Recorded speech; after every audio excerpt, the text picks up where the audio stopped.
Hello, it is me, Travis Travels. So welcome, ladies and gentlemen, boys and girls, cats and dogs. Today, I want to talk to you about the JR Pass. I recently went to Japan and came back only a few days ago. So while the memory is fresh and vivid in my mind, I want to share with you my personal experience traveling with the JR Pass. So, in this video, I want to talk about what the JR Pass is, how do you buy one once you get it, how do you then use it to travel in Japan, how do you reserve seats with it, and then finally, I'm going to share with you some pro tips based on my personal experience. So, without further ado, let's get started. Okay, so first topic is what is the JR Pass? Well, JR Pass stands for Japan Rail Pass and it's issued by the JR Group, which is a group of individual companies that encompass JR East, JR West, JR Central, JR fill in the blank, and together they own and operate, I think, in excess of 60% of all of Japan's railways. So pretty much taking the JR Group trains will get you to all corners of Japan. So what does it do?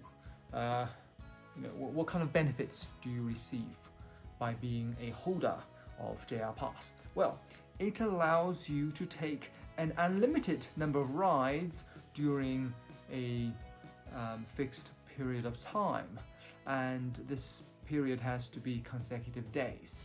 So you can buy a 7-day JR Pass, a 14-day or a 21-day pass. Although I think most people buy the 7-day pass because it seems to give you the most bang for your buck, simply because it's difficult to travel on consecutive days over a 14-day or 21-day period. So what kind of trains exactly do you get to ride in unlimited fashion? Well, the JR Group, they operate a variety of trains.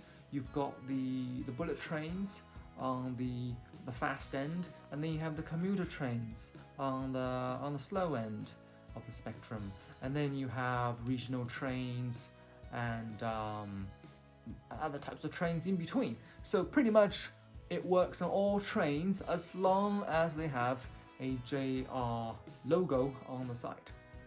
Now the JR Pass actually goes beyond trains. You can also take buses operated by the JR Group and as well as some ferries in certain locations. So on my most recent trip in Japan, I took bullet trains, regional trains, special express trains, commuter trains, and buses. Alright, now, how do you buy a JR Pass? Well, most people purchase the pass from authorized agencies, such as the Japan Experience, where I got my pass, or the JR Railpass.com website, I think, and then the JNTB. Well, there are a lot of them, and a lot of them have been in business for a long time. So, but make sure wherever you buy your JR Pass, the company is legitimate and is authorized by the official JR Group. Now, you can also buy the pass from the official website, which is right here. Now, so why don't people just buy it from the source? Well, it's actually more expensive if you buy it from the official website. Upon last check, it is this price on the official website, whereas I paid for around $220 for my pass. So you get a significant saving by buying it from an authorized agent. So then why would you want to buy it from an official website if you're paying a premium? Well, one advantage that you get from the official website that you don't get from the agents is that after you get the pass, you can reserve seats on their website.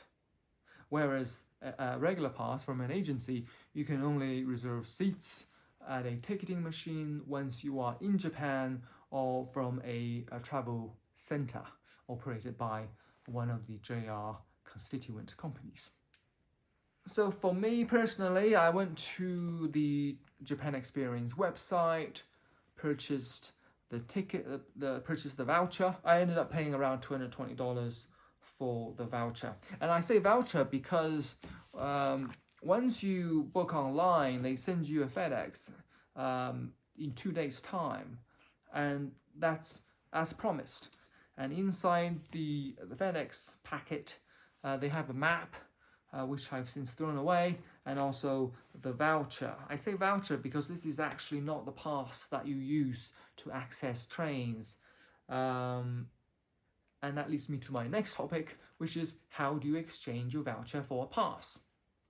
So once you get to Japan, you need to go to your nearest JR travel center and exchange your voucher for a pass. So for me, I arrived in Narita Airport, and when you arrive, you're on the 4th floor of the airport. The travel center is in the basement.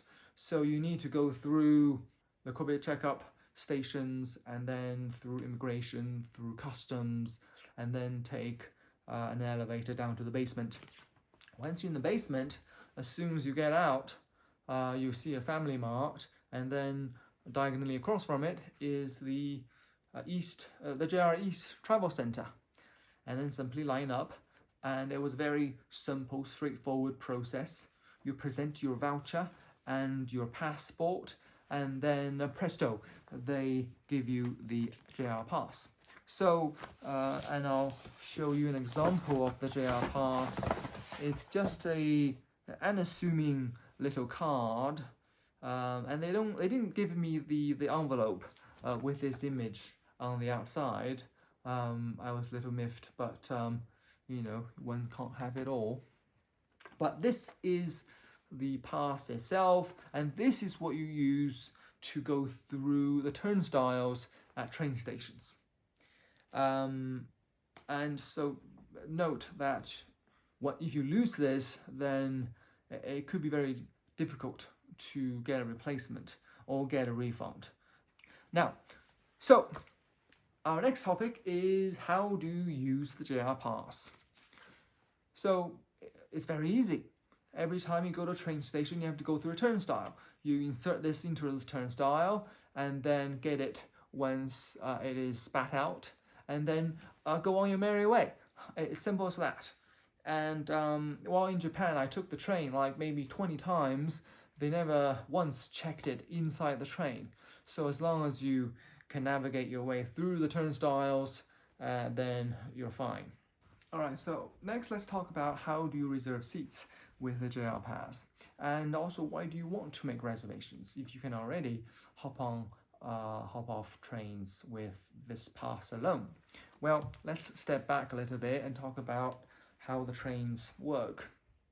So except for the commuter trains, each JR train has multiple cars. Let's say there are 10 cars. Most of them are reserved cars.